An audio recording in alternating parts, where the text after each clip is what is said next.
아니 이게 왜 내 통장 잔고가 없어? 꿈이겠지. 꿈이라고 해줘 뭐. 저는 65세 노래교실에 발 한번 들였을 뿐이었어요. 집에선 숨도 막히고 대화는 끊긴 지 오래라 누가 잘 부르시네요 한마디만 해도 마음이 풀리더라고요. 그런데 그 젊은 여자는 위로인 줄 알았는데 먼저 묻더군요. 아버님, 자동이체는 어디로 돼 있어요? 그날 밤 11시 이체 알림이 연달아 울렸고 저는 급한 마음에 비밀번호를 알려버렸습니다. 딱 3일 안에 서류만 정리하면 된다는 말도 믿었어요. 여러분은 그 순간 어떤 선택을 했을지 궁금합니다. 그럼 지금부터 노래교실에서 시작된 저의 이야기를 들려드리겠습니다. 본문에 앞서 구독과 좋아요는 저희에게 큰 힘입니다. 안녕하세요. 저는 김진수, 올해 65입니다. 은퇴하고 나서 집에만 있게 되니까 아내 정희하고 자꾸 부딪혔어요. 정희는 63이었는데 저보다 말이 빨랐어요. 아침에 일어나서 세수하러 가면 정희가 먼저 화장실에 있었고 신문 보려고 하면 정희가 이미 펼쳐놓고 있었어요. 제가 뭘 하려고 하면 정희가 먼저 알아채고 한마디씩 던졌어요. 당신은 또 허세라고, 당신은 날 무시한다고요. 그런 말들이 쌓였어요. 저도 지지 않았어요. 정희 말이 나오기 전에 제가 먼저 쏘아 붙이기도 했죠. 뭘 해도 맞지 않는 옷을 입은 기분이었어요. 회사 다닐 때는 괜찮았어요. 아침에 나가면 저녁에나 돌아왔으니까요. 집은 잠만 자는 곳이었죠.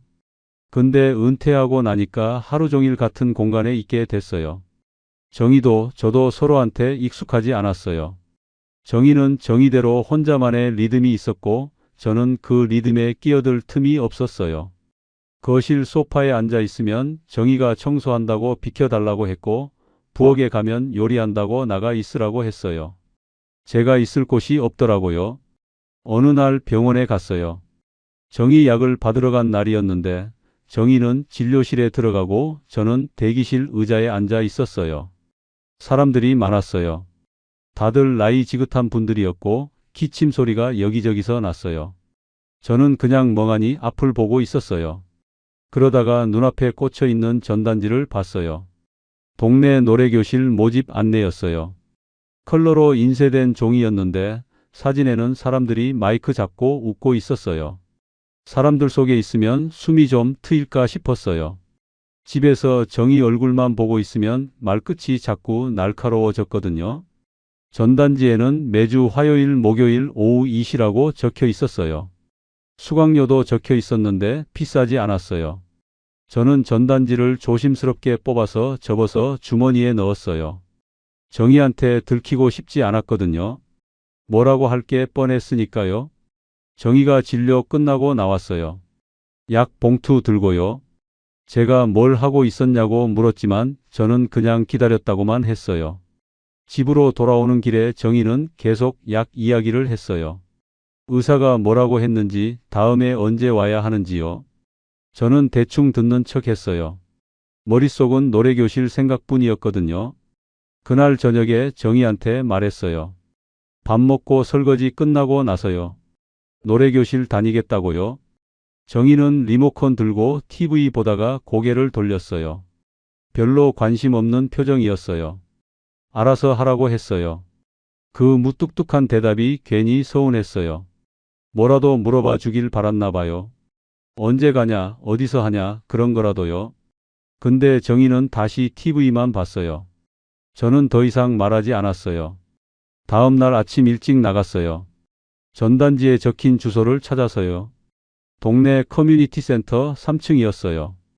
엘리베이터 타고 올라가니까 복도에서 노래소리가 들렸어요. 이미 수업 중인 다른 반이었죠. 저는 사무실 문을 두드렸어요. 젊은 직원이 나와서 등록 안내를 해줬어요.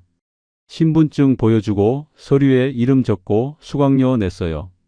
카드로 결제했는데 정희가 알까봐 잠깐 망설였지만 그냥 그셨어요. 제 돈이니까요. 첫 수업은 그 주 화요일이었어요.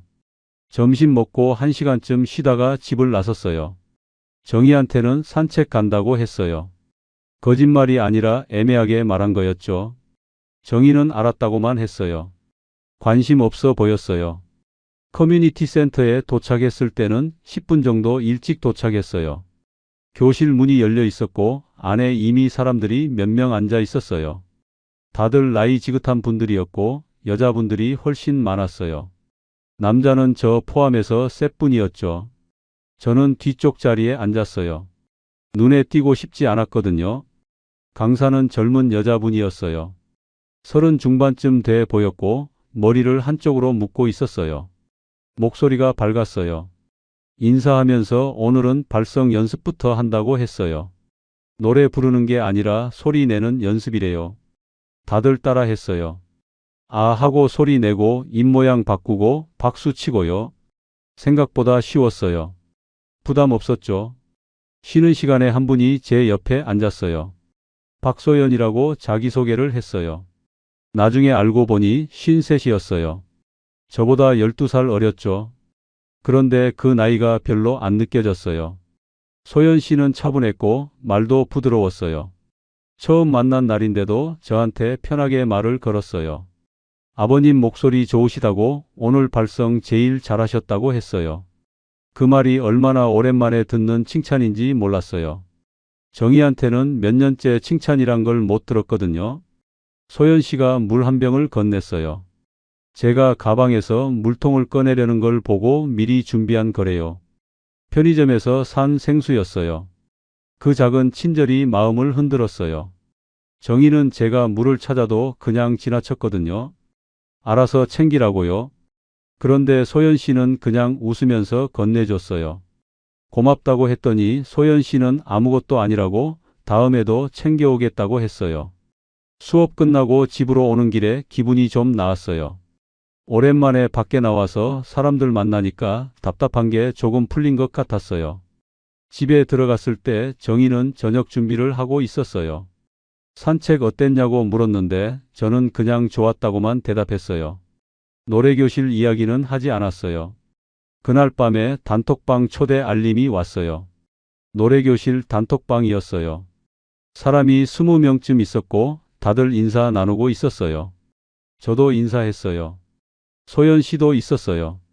소연 씨가 제 이름 보고 반갑다고 메시지 보냈어요.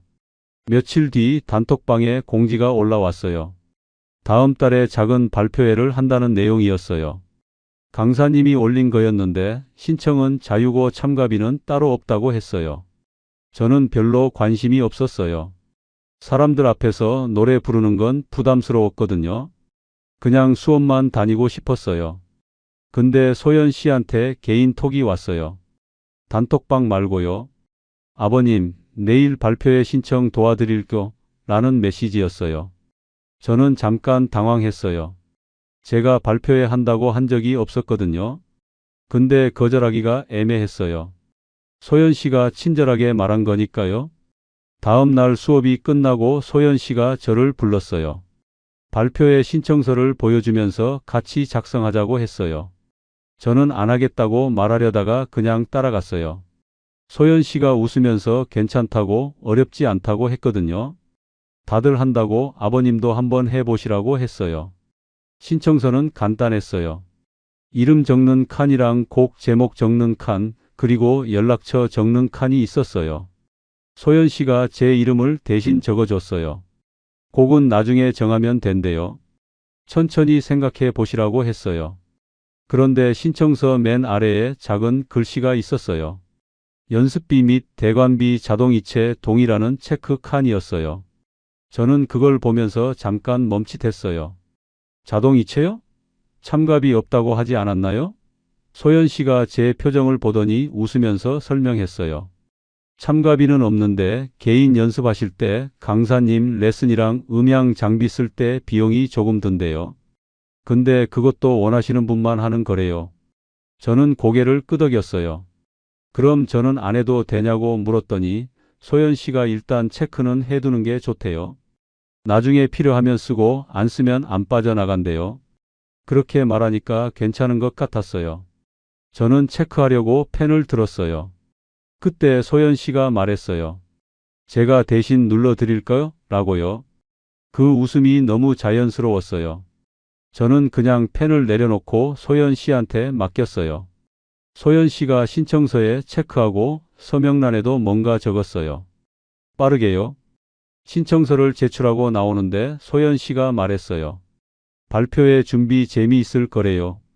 다들 열심히 한대요. 저는 대충 대답했어요. 사실 별로 기대가 안 됐거든요. 집으로 돌아오는 버스 안에서 문득 생각이 들었어요. 자동이체 동의를 했는데 금액이 얼마인지 물어보지 않았다는 거요. 소연 씨도 말하지 않았고요. 그런데 그 생각은 금방 사라졌어요. 별일 아니겠지 하고요. 저는 그 순간 뭔가 이상하다는 생각이 스쳤지만 말로 꺼내지 못했어요. 발표회 신청을 하고 며칠 지나니까 소연 씨가 다시 연락을 했어요. 발표회 준비가 시작됐다면서 필요한 게 좀 있다고 했어요. 먼저 곡을 정해야 한대요. 저는 아직 정하지 못했다고 했어요. 소연 씨가 천천히 생각해 보시라고 했어요. 근데 곡을 정하면 반주 MR을 만들어야 한대요. 그게 돈이 든다고 했어요. MR이 뭔지 잘 몰랐어요. 소연 씨가 설명해 줬어요. 반주 음악 파일이래요. 노래방 기계에 있는 그런 거요. 근데 발표회용으로는 따로 만들어야 한대요. 키도 맞춰야 하고 템포도 조정해야 한대요. 전문 업체에 맡기면 된다고 했어요. 비용은 얼마냐고 물었더니 소연 씨가 말했어요. 한 곡에 8만 원 정도래요. 8만 원이요? 저는 좀 비싸다고 생각했어요. 근데 소연 씨가 말했어요. 다른 데는 더 비싸대요. 여기는 강사님이 아는 곳이라 할인받는 거래요. 그렇게 말하니까 괜찮은 것 같았어요. 소연 씨가 계좌번호를 보내줬어요. 제가 곡만 정하면 바로 신청할 수 있대요. 곡은 며칠 고민하다가 정했어요. 옛날 노래로요. 제가 젊었을 때 좋아하던 노래였거든요. 소연 씨한테 말했더니 좋은 선택이라고 했어요. 그 노래 부르시는 분들 많대요. 저는 그날 저녁에 돈을 보냈어요. 8만 원이요. 소연 씨가 확인했다고 메시지 보냈어요. 2주 정도 걸린대요. 그 뒤로 일주일쯤 지났을 때 소연 씨가 또 연락했어요. 이번에는 의상 이야기였어요. 발표회 때 입을 옷을 준비해야 한대요. 대여하는 곳이 있다고 했어요. 정장이나 한복 같은 거요. 저는 집에 있는 옷 입으면 안 되냐고 물었어요. 소연 씨가 말했어요. 물론 괜찮은데 무대에서는 조명을 받으니까 특별한 옷을 입는 게 좋대요. 사진도 찍는데요. 의상 대여 비용은 얼마냐고 물었더니 5만 원에서 7만 원 사이래요. 종류에 따라 다르대요. 저는 또 망설였어요. MR에 8만 원 쓰고 의상에 또 돈을 쓰는 게 부담스러웠거든요. 소연 씨가 제 마음을 알았는지 말했어요. 아버님, 1년에 한 번 있는 일이에요. 라고요. 그 말에 저는 설득됐어요. 맞아요. 1년에 한 번이니까요.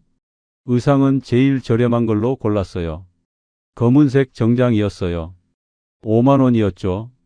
소연 씨가 대여점 연락처를 줬어요. 제가 직접 전화해서 예약하라고요. 근데 제가 전화하려니까 어색했어요. 뭐라고 말해야 할지 몰랐거든요. 소연 씨한테 그렇게 말했더니 소연 씨가 대신 연락해 주겠다고 했어요. 편하게요. 그날 저녁에 소연 씨가 다 됐다고 메시지 보냈어요. 예약 완료됐고 입금만 하면 된대요. 또 계좌번호가 왔어요. 저는 또 송금했어요. 5만 원이요. 이번에는 정희 몰래 현금으로 뽑아서 ATM으로 입금했어요. 카드 쓰면 정희가 알까봐요. 그 무렵집에서 정희가 카드 내역을 봤어요. 정희는 매달 초에 카드 명세서를 확인하는 습관이 있었어요. 가계부에 적어 넣는 거죠. 어느 날 아침에 정희가 물었어요. 이게 뭐냐고요? 노래교실 수강료 말고 다른 결제 내역을 가리키면서요. MR 비용이었어요. 저는 취미 활동 비용이라고 대답했어요. 노래 준비하는데 필요한 거라고요. 정희는 8만 원이 뭐 하는 돈이냐고 물었어요. 저는 짜증이 났어요. 참견하지 말라고 했죠. 제 돈 쓰는 건데 왜 따지냐고요. 정희는 한숨을 쉬면서 알아서 하라고 했어요. 그런데 그 한숨 소리가 제 자존심을 건드렸어요. 저는 더 세게 밀어붙였어요. 내 돈 쓰는데 뭐가 문제냐고, 당신은 당신 돈 쓰지 않냐고요. 정희는 그 뒤로 아무 말도 안 했어요. 표정만 굳어 있었죠. 그날부터 집안 분위기가 차가워졌어요. 정희는 저한테 말을 아꼈어요. 밥상 차려주고 빨래 개켜주고 그런 건 똑같이 했는데 대화가 없었어요. 저도 먼저 말 걸지 않았어요. 노래교실 이야기는 더더욱 안 했죠. 소연 씨는 계속 제 편이었어요. 어느 날 수업 끝나고 근처 카페에서 커피를 마셨어요. 소연 씨가 사겠다고 했어요. 저는 괜찮다고 했는데 소연 씨가 고집을 부렸어요. 아버님한테 신세 많이 졌다면서요. 무슨 신세를 졌다는 건지 몰랐지만 그냥 얻어 마셨어요. 커피 마시면서 소연 씨가 요즘 뉴스 이야기를 꺼냈어요. 어르신들 대상 사기가 많이 늘었대요. 전화 사기도 있고 보이스피싱도 있고요. 무서운 세상이라고 조심해야 한다고 했죠. 저도 뉴스에서 본 적 있었어요. 경찰 사칭하는 사기라든가 손자 사칭하는 사기라든가요. 소연 씨가 말했어요. 제가 아버님 지켜드릴게요 라고요. 그 말이 저를 안심시켰어요. 소연 씨는 절 걱정해 주는 사람이라고 생각했거든요. 나이도 어리고 친절하고 저를 배려해 주니까요. 정희는 절 걱정하지 않았어요. 뭘 하든 간섭만 했죠. 근데 소연 씨는 달랐어요. 며칠 뒤에 소연 씨가 또 연락했어요. 이번에는 강사 개인 레슨 이야기였어요. 발표회 전에 몇 번 개인 지도를 받으면 좋대요. 무대에서 실수 안 하려면요. 레슨 비용은 한 번에 3만 원이래요. 서너 번 정도 받으면 충분하대요. 저는 계산해 봤어요. 3만 원 곱하기 4번이면 12만 원이에요. MR이랑 의상까지 합하면 벌써 20만 원이 넘었어요. 부담스러웠어요. 소연 씨한테 조금 부담된다고 말했어요. 소연 씨는 이해한다고 했어요. 그러면서 말했어요. 레슨은 안 받으셔도 되는데 다른 분들은 다 받으신대요. 무대에서 혼자 못하면 좀 눈에 띈다고요. 그 말에 저는 마음이 흔들렸어요. 혼자 못하는 게 창피했거든요. 결국 레슨도 신청했어요. 2번만 받기로 했어요. 6만 원이요. 소연 씨가 일정 잡아준대요. 레슨은 평일 저녁에 했어요. 커뮤니티 센터 연습실에서요. 강사님이랑 1대1로요. 1시간 정도 했는데 생각보다 괜찮았어요. 강사님이 제 발성이 좋다고 칭찬했거든요. 조금만 연습하면 무대에서 잘하실 거래요. 그 말이 기분 좋았어요. 레슨 끝나고 돌아오는 길에 소연 씨한테 메시지 보냈어요.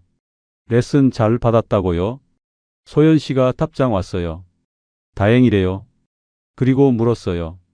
아버님 휴대폰 좀 불편하시죠? 라고요. 저는 무슨 말인지 몰랐어요. 소연 씨가 설명했어요. 금융 앱들이 너무 많이 깔려 있으면 헷갈린대요. 정리를 도와주겠다고 했어요. 저는 휴대폰을 잘 다루지 못했어요. 앱이 많으면 어떤 게 뭔지 헷갈렸거든요. 은행 앱도 여러 개 있었고 카드 앱도 있었고요. 소연 씨 말대로 불편했어요. 다음 수업 때 소연 씨한테 휴대폰을 보여줬어요. 소연 씨가 휴대폰을 받아서 하나씩 확인했어요. 이 앱은 자주 안 쓰시니까 삭제하는 게 좋대요. 이 앱은 비밀번호가 너무 오래됐으니까 바꾸는 게 좋대요. 그렇게 설명하면서 화면을 이리저리 넘겼어요. 저는 옆에서 그냥 봤어요. 잘 모르니까요. 비밀번호 바꿀 때였어요. 소연 씨가 화면을 저한테 보여주면서 새 비밀번호를 말해 달래요. 저는 숫자 4개를 말했어요. 소연 씨가 그걸 입력했어요. 그런데 확인 절차가 있었어요. 문자로 인증번호가 온 거예요. 소연 씨가 제 휴대폰을 들고 있었으니까 자연스럽게 그것도 입력했어요. 저는 그때 이상하다고 생각하지 않았어요. 도와주는 거니까요. 소연 씨는 다 끝나고 나서 휴대폰을 돌려주면서 이제 훨씬 편하실 거라고 했어요. 저는 고맙다고 했어요. 정말 깔끔해 보였거든요. 앱 개수도 줄었고요. 그날 밤 새벽 2시쯤에 휴대폰이 울렸어요. 이체 알림이었어요. 저는 잠결에 화면을 봤어요. 금액은 5만 원 정도였는데 수신자 이름이 처음 보는 이름이었어요. 저는 화면을 한참 들여다봤어요. 혹시 오류인가 싶었어요. 아니면 제가 깜빡하고 결제한 게 있나 싶기도 했죠. 근데 새벽이라 머리가 안 돌아갔어요. 저는 그냥 휴대폰을 내려놓고 다시 잤어요. 아침에 확인하면 되지 하고요. 아침에 일어나서 다시 확인해 보니까 알림은 그대로 있었어요. 이체 완료라고 떠 있었죠. 저는 거래 내역을 봤어요. 어젯밤 2시에 5만 원이 나간 게 맞았어요. 수신자는 개인 이름이었는데 누군지 몰랐어요. 소연 씨한테 물어볼까 생각했어요. 근데 괜히 의심하는 것 같았어요. 소연 씨는 저를 도와준 사람이었으니까요. 혹시 제가 레슨비 추가로 낸 건가 싶기도 했어요. 기억이 확실하지 않았거든요. 그냥 넘어가기로 했어요. 오류면 은행에서 연락 오겠지 하고요. 그 뒤로도 작은 알림들이 몇 번 더 왔어요. 밤에요. 저는 그때마다 확인했지만 뭔지 정확히 알 수 없었어요. 금액이 크지 않았고 날짜도 띄엄띄엄이었거든요. 저는 그럴 때마다 합리화했어요. 발표의 준비 비용이겠지, MR 추가 작업비겠지, 레슨비 나눠서 나가는 거겠지, 그런 식으로요. 근데 가끔 밤에 잠이 안 올 때가 있었어요. 어느 날 저는 소연 씨한테 물어보기로 했어요. 조심스럽게요. 수업 끝나고 소연 씨 불러서 커피 한잔 하자고 했어요. 소연 씨는 좋다고 했어요. 카페에 앉아서 저는 돌려서 말했어요. 최근에 이체된 내역 중에 제가 기억 안 나는 게 좀 있다고요. 혹시 뭔지 아시냐고요. 소연 씨는 전혀 당황하지 않았어요. 오히려 제가 놀랄 만큼 차분하게 대답했어요. 아버님, 그건 MR 결제 대행이에요. 라고요. 제가 의아한 표정을 짓자 소연 씨가 설명했어요. MR 업체가 계좌를 여러 개 쓴대요. 작업자마다 다른 계좌로 받는데요. 그래서 수신자 이름이 달라 보일 수 있대요. 그리고 소연 씨가 말했어요. 사실 자기가 먼저 카드로 결제해 놓고 나중에 받는 방식이래요. 저한테 부담 주기 싫어서 그랬대요. 그러면서 휴대폰을 꺼내서 영수증 캡처를 보여줬어요. 날짜랑 금액이 적혀 있었어요. 제가 의심한 금액이랑 비슷했죠. 저는 그걸 보고 안심했어요. 소연 씨가 거짓말할 리 없다고 생각했거든요. 오히려 제가 의심한 게 미안했어요. 소연 씨한테 사과했어요. 제가 헷갈렸다고 나이 들어서 그런가 보다고요. 소연 씨는 웃으면서 괜찮다고 했어요. 어르신들은 다 그러시래요. 금융 거래가 복잡해서 헷갈리실 수 있대요. 그런데 그날 이후로 대화가 자꾸 돈 이야기로 흘렀어요. 처음에는 위로처럼 들렸어요. 아버님 요즘 힘드시죠? 집에서도 스트레스 많으시죠? 이것저것 신경 쓸 게 많으시죠? 그런 말들이었거든요. 저는 솔직히 대답했어요. 맞다고, 정이랑 요즘 사이가 안 좋다고요. 소연 씨는 공감해 줬어요. 부부가 오래 살다 보면 그럴 수 있대요. 근데 대화 끝에는 항상 금액 이야기가 나왔어요. 아버님 발표회 준비 때문에 부담 많으시죠? 한 번만 더 도와주시면 다 끝나요? 이번이 정말 마지막이에요. 그런 식이었어요.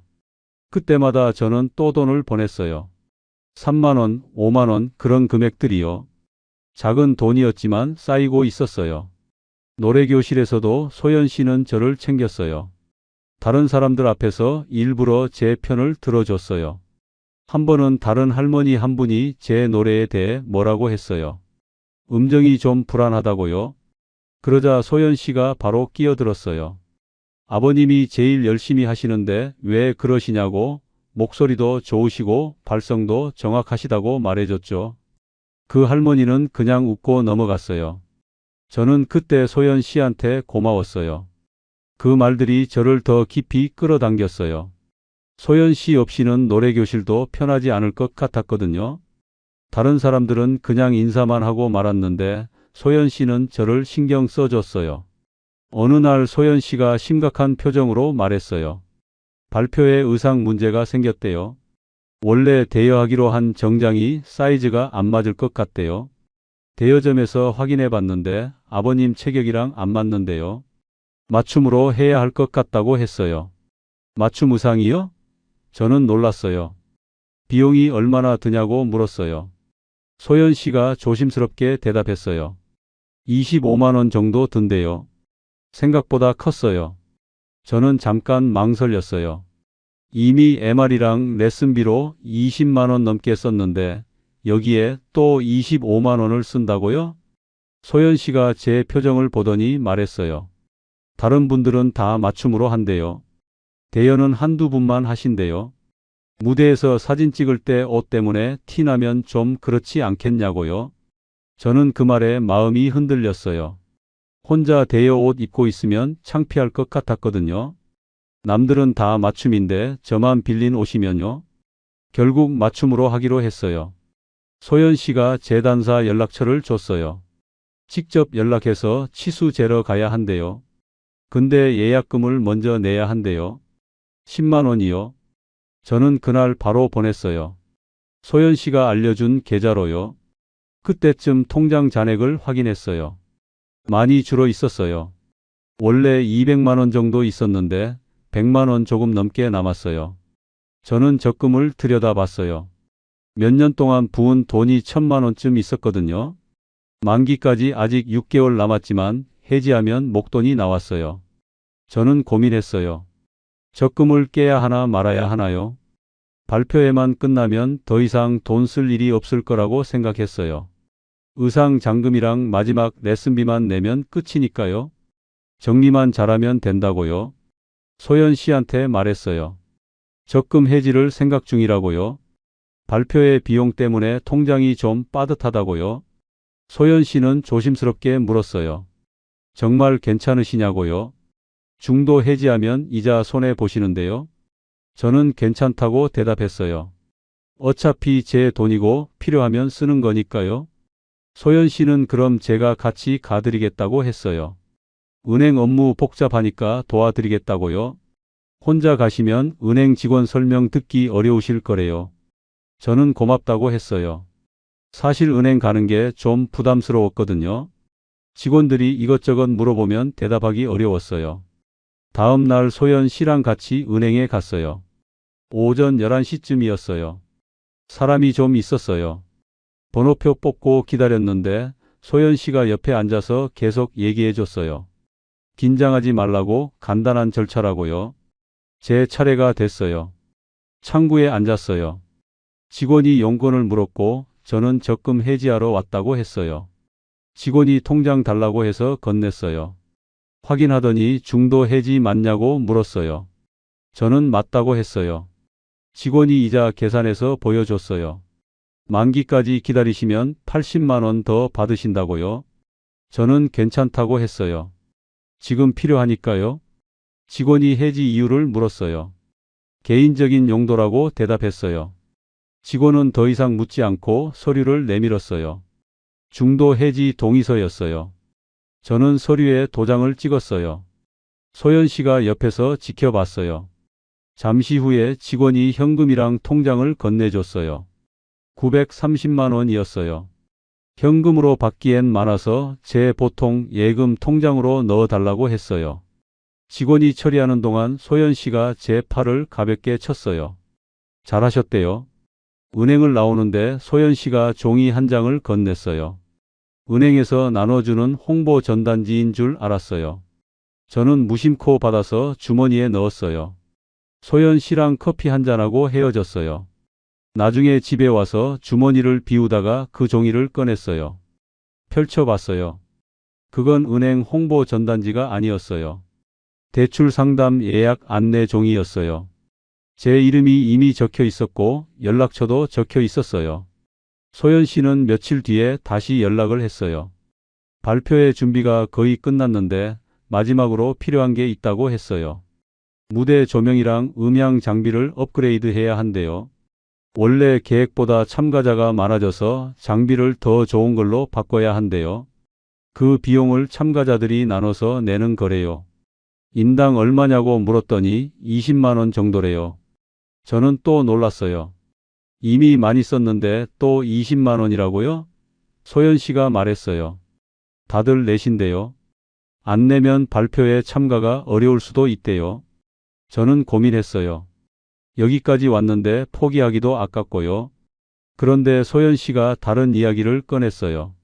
아버님 명의로는 한도가 좀 낮을 수 있다면서 배우자 동의가 있으면 더 수월하다고 했어요. 무슨 말인지 처음엔 이해 못했어요. 소연 씨가 설명했어요. 금융 거래할 때 배우자 동의서가 있으면 한도가 높아진대요. 직접적으로 요구하지는 않았어요. 그냥 은근히 흘리는 말투였죠. 저는 정희한테 말을 못했어요. 이미 집안 분위기가 차갑게 식어 있었거든요. 정희는 제가 노래교실 다니는 것 자체를 못마땅해 했어요. 돈 쓰는 것도 자꾸 나가는 것도 다요. 카드 내역 볼 때마다 한숨 쉬는 소리가 들렸어요. 그 무렵집에서 냉전이 폭발했어요. 작은 일이 계기였어요. 제가 설거지를 안 한 게 문제였는데 사실 설거지 자체가 문제는 아니었어요. 쌓인 게 많았던 거죠. 정희가 아침부터 나를 세웠어요. 당신은 집에 있으면서 아무것도 안 한다고요? 빨래도 안 개고 청소도 안 하고 설거지도 안 한다고요? 저도 참았던 말을 했어요. 제가 회사 다닐 때는 당신도 집안일 안 했잖아요. 나한테 다 맡겼잖아요. 아니, 그땐 당신이 돈을 벌었으니까 그랬다고 정의가 쏘아 붙였어요. 지금은 당신 돈 벌어요? 연금만 받으면서 왜 집안일도 안 해요?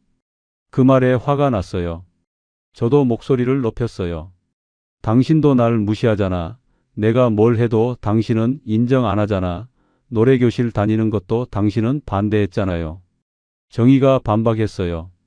노래교실은 찬성했다고, 근데 돈을 그렇게 쓸 줄 몰랐다고요? 말싸움이 길어졌어요. 서로 목소리가 커졌어요. 그러다가 정의가 말했어요. 이혼하자고요? 저는 잠깐 멈칫했어요. 정의 표정이 진심처럼 보였거든요. 눈빛이 차가웠어요. 저는 홧김에 대답했어요. 그래, 나도 내 인생 살 거야, 라고요. 정의는 알았다고 했어요. 서류 준비하라고요. 며칠 뒤에 정말 서류가 나왔어요. 협의 이혼 신청서였어요. 정의가 어디서 구했는지 몰라도 인터넷에서 출력한 것 같았어요. 정의는 조용히 서류를 밀어줬고 저는 그냥 도장을 찍었어요. 말싸움할 힘도 없었어요. 손자들 얼굴도 생각 안 하고 주변 사람들 시선도 생각 안 하고요. 그냥 화만 남아서 찍었어요. 서류 접수는 정의가 했어요. 혼자 동사무소 갔다 왔어요. 돌아와서 끝났다고만 말했어요. 이제 한 달 뒤에 확정된대요. 저는 아무 말도 안 했어요. 이혼하고 나서 소연 씨가 더 다정해졌어요. 연락도 자주 왔고 만나자는 말도 많아졌어요. 아버님 이제 홀가분하시겠다고, 아무도 간섭 못한다고, 마음대로 사실 수 있다고 그런 말들을 했어요. 저는 그 말이 위로처럼 들렸어요. 정의 없이도 잘 살 수 있을 것 같았거든요. 오히려 편할 거라고 생각했어요. 소연 씨가 집에 놀러 오라고 했어요. 차 한잔 하자고요. 저는 괜찮다고 했는데 소연 씨가 고집을 부렸어요. 아버님 기분 전환도 하실 겸요. 어느 날 오후에 소연 씨 집에 갔어요. 아파트였어요. 크지 않은 투룸이었죠. 소연 씨가 차를 내왔어요.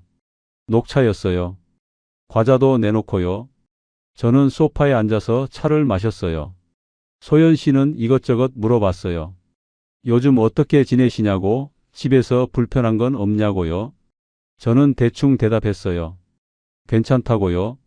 잠시 후에 소연 씨가 화장실 간다고 했어요. 저는 소파에 앉아서 기다렸어요.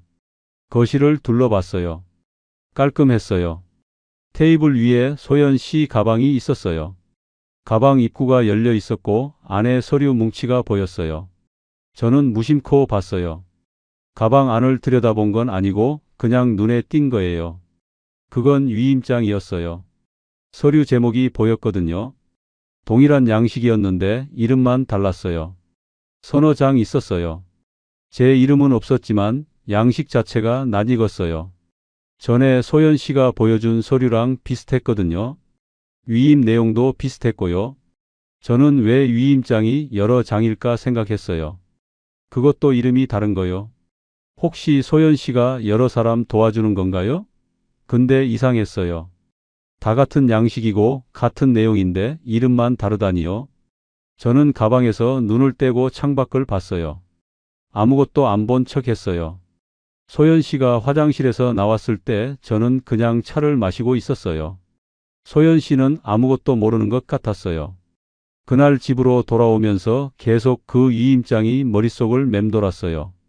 왜 여러 장일까? 왜 이름이 다를까? 다른 사람들도 소연 씨한테 도움받고 있는 걸까? 그런 생각들이요. 근데 확신은 없었어요. 그냥 의문만 있었죠. 그날 밤에 잠이 안 왔어요. 위임장 생각 때문이었어요. 저는 휴대폰으로 위임장에 대해 검색해 봤어요. 위임장이 뭔지 어디에 쓰는 건지요. 검색 결과를 보니까 금융거래나 법률 업무에 쓰인대요. 본인이 직접 못할 때 다른 사람한테 권한을 주는 거래요. 저는 더 찜찜해졌어요. 혹시 제 이름으로 된 위임장도 있는 건 아닐까요? 소연 씨가 제 휴대폰 만진 적도 있고 비밀번호도 알고 있으니까요. 근데 확인할 방법이 없었어요. 며칠 뒤 노래교실에서 술자리가 있었어요. 발표회 준비 마무리 겸 회식이었죠. 동네 고깃집에서 했어요. 사람이 10명쯤 모였어요. 강사님도 왔고 소연 씨도 왔어요. 다들 분위기가 좋았어요. 고기 굽고 소주 마시고요. 술이 몇 순배 돌고 나서 강사님이 말이 많아졌어요. 얼굴이 빨개졌거든요. 강사님이 노래교실 이야기를 했어요. 전에 다니던 분들 이야기도 나왔어요. 그러다가 강사님이 소연 씨 쪽을 보면서 웃으면서 말했어요. 소연 씨? 전에 여기 다른 분이랑도 라고요. 그 말이 끝나기 전에 옆에 앉은 할머니가 강사님 팔을 쳤어요. 조용히 하라는 신호였죠. 강사님은 아 하면서 말을 멈췄어요. 분위기가 잠깐 어색해졌어요. 다들 눈치 보는 표정이었죠. 그러다가 다른 사람이 다른 이야기를 꺼냈고 분위기가 다시 풀렸어요. 저는 그 순간 목이 턱 막혔어요.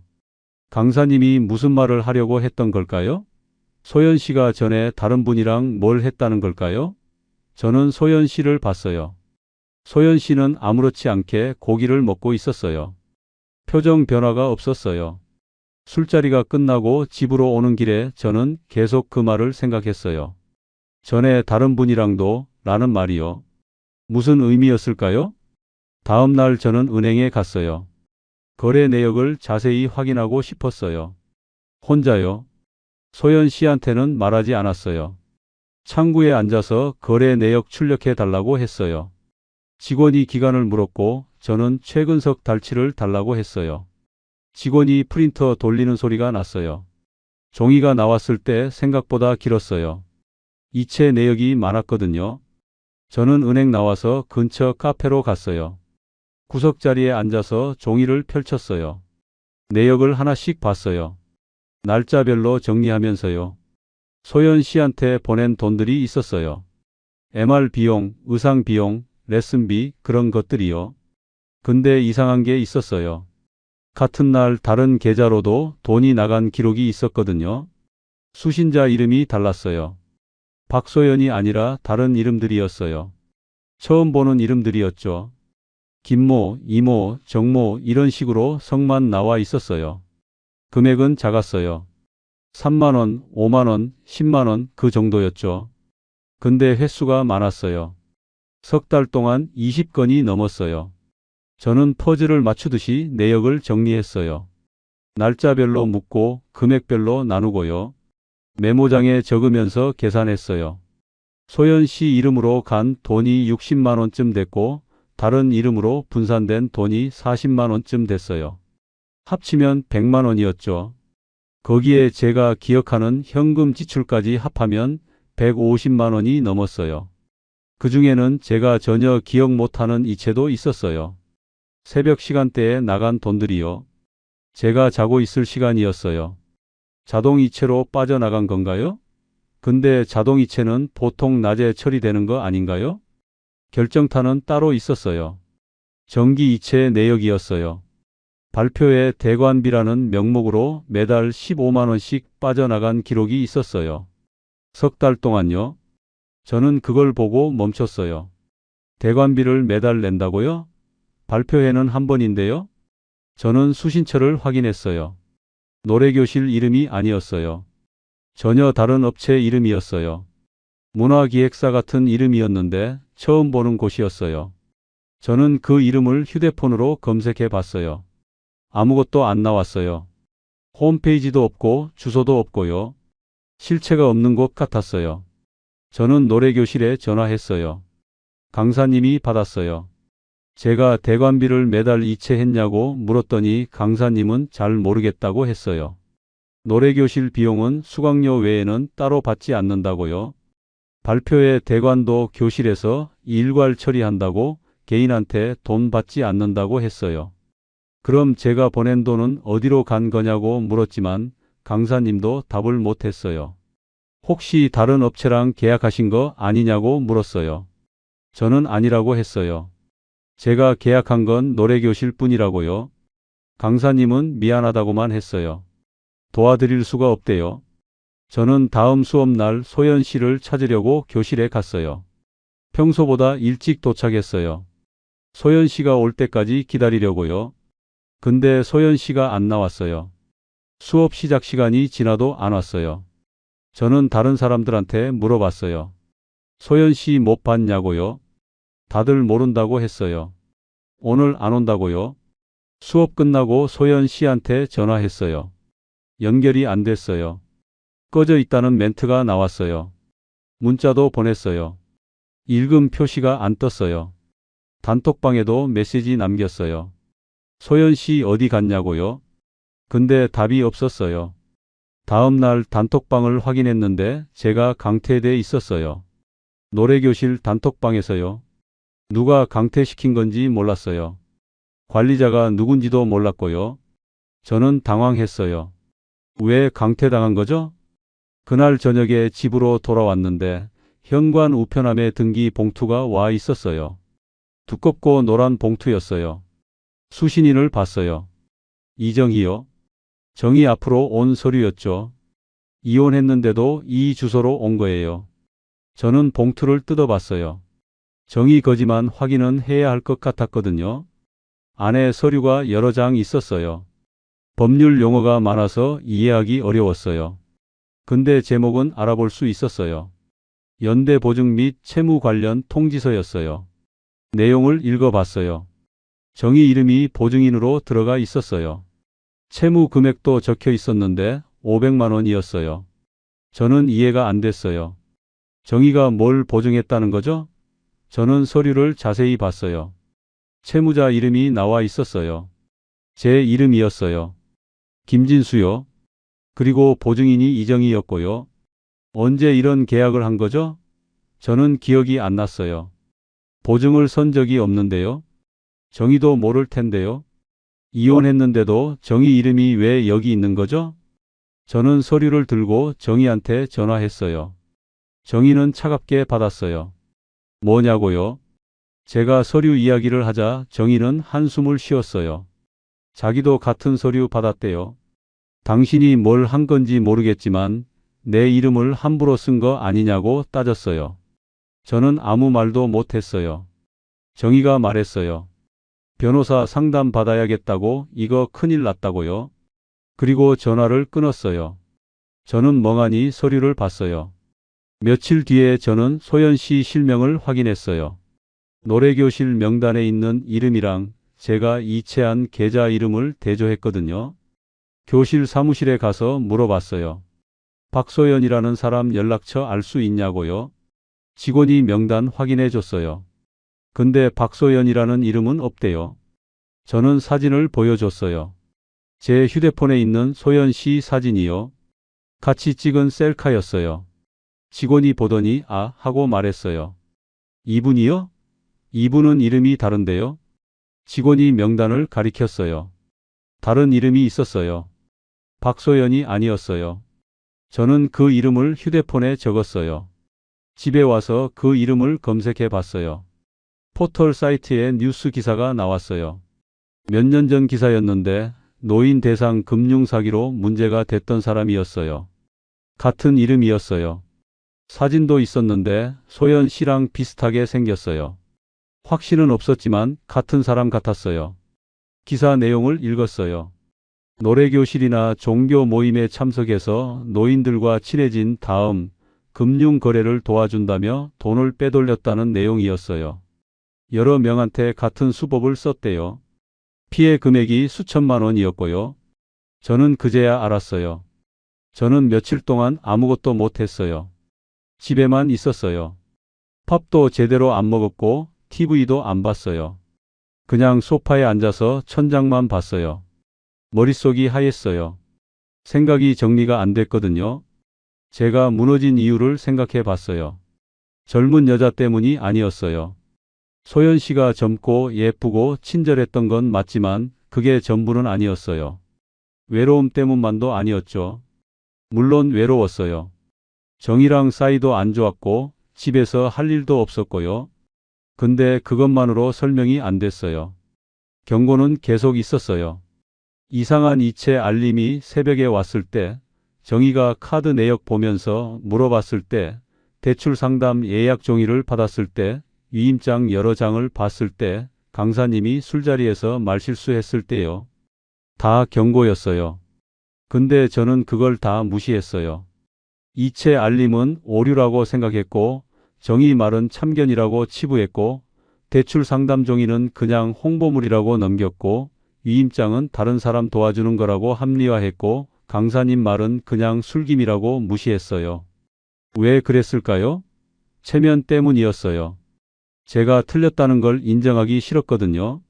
소연 씨를 의심하면 제가 바보 같으니까요. 제가 속았다는 걸 인정하면 자존심이 상하니까요. 그래서 계속 스스로를 납득시켰어요. 괜찮을 거야, 오해일 거야, 실수일 거야, 그렇게요. 돌이켜보면 저는 제 자존심을 지키려고 현실을 외면했던 거예요. 정의 말을 들으면 제가 지는 것 같았고, 의심하면 제가 소심한 사람 같았고, 확인하면 제가 무능한 사람 같았어요. 그래서 안 들었고, 안 의심했고, 안 확인했어요. 소연 씨가 저를 속인 건 맞아요. 근데 제가 속은 건 제 선택이었어요. 저는 의심할 기회가 여러 번 있었는데, 그때마다 선택을 잘못한 거예요. 편한 쪽을 택한 거죠. 불편한 진실보다 편한 거짓말을 믿은 거예요. 정희한테 다시 연락했어요. 만나자고 했어요. 정희는 뭐 하러 만나냐고 물었지만 결국 나왔어요. 동네 카페에서 만났어요. 조용한 곳이었어요. 평일 오후라 사람이 별로 없었죠. 정희는 말이 없었어요. 저를 보는 표정이 차가웠어요. 저도 한동안 말을 못 꺼냈어요. 뭐라고 시작해야 할지 몰랐거든요. 커피만 마셨어요. 식어가는 아메리카노요. 저는 사과했어요. 제가 잘못했다고요. 정희는 그냥 들었어요. 반응이 없었죠. 고개도 안 끄덕였어요. 저는 계속 말했어요. 제가 어떻게 속았는지, 돈이 얼마나 나갔는지, 정희 이름이 어떻게 엮였는지요. 다 말했어요. 숨기지 않고요. 정희는 끝까지 듣고 나서 한마디만 했어요. 당신 돈보다 무서운 건 자존심이야 라고요. 목소리가 낮았어요. 화난 것 같지도 않았어요. 그냥 담담했어요. 정희는 이미 알고 있었던 것 같았어요. 제가 왜 이렇게 됐는지요.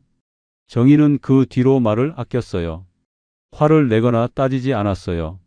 다만 현실적으로 정리하자고 했어요. 연대 보증 문제는 변호사 상담을 받아야 한다고, 남은 돈은 더 잃기 전에 정리하자고, 경찰에 신고는 했냐고요. 정의 말투는 차가웠지만 틀린 말은 하나도 없었어요. 저는 남은 돈을 지키기 위해 생활을 줄였어요. 외식도 안 하고 필요 없는 지출도 끊었어요. 커피도 집에서 타 먹고 버스도 안 타고 걸어 다녔어요. 노래교실도 그만뒀어요. 거기 가면 소연 씨 생각이 나서 견딜 수 없었거든요. 사람들 만나는 것도 피했어요. 부끄러웠으니까요. 경찰에 신고는 했어요. 정희가 같이 가주겠다고 해서 같이 갔어요. 경찰관이 진술서 쓰라고 했어요. 처음부터 끝까지 다 적었어요. 소연 씨 만난 것부터 돈 보낸 것까지요. 경찰관이 물었어요. 증거가 있냐고요? 저는 거래 내역이랑 문자 내역을 보여줬어요. 경찰관이 확인하더니 조사하겠다고 했어요.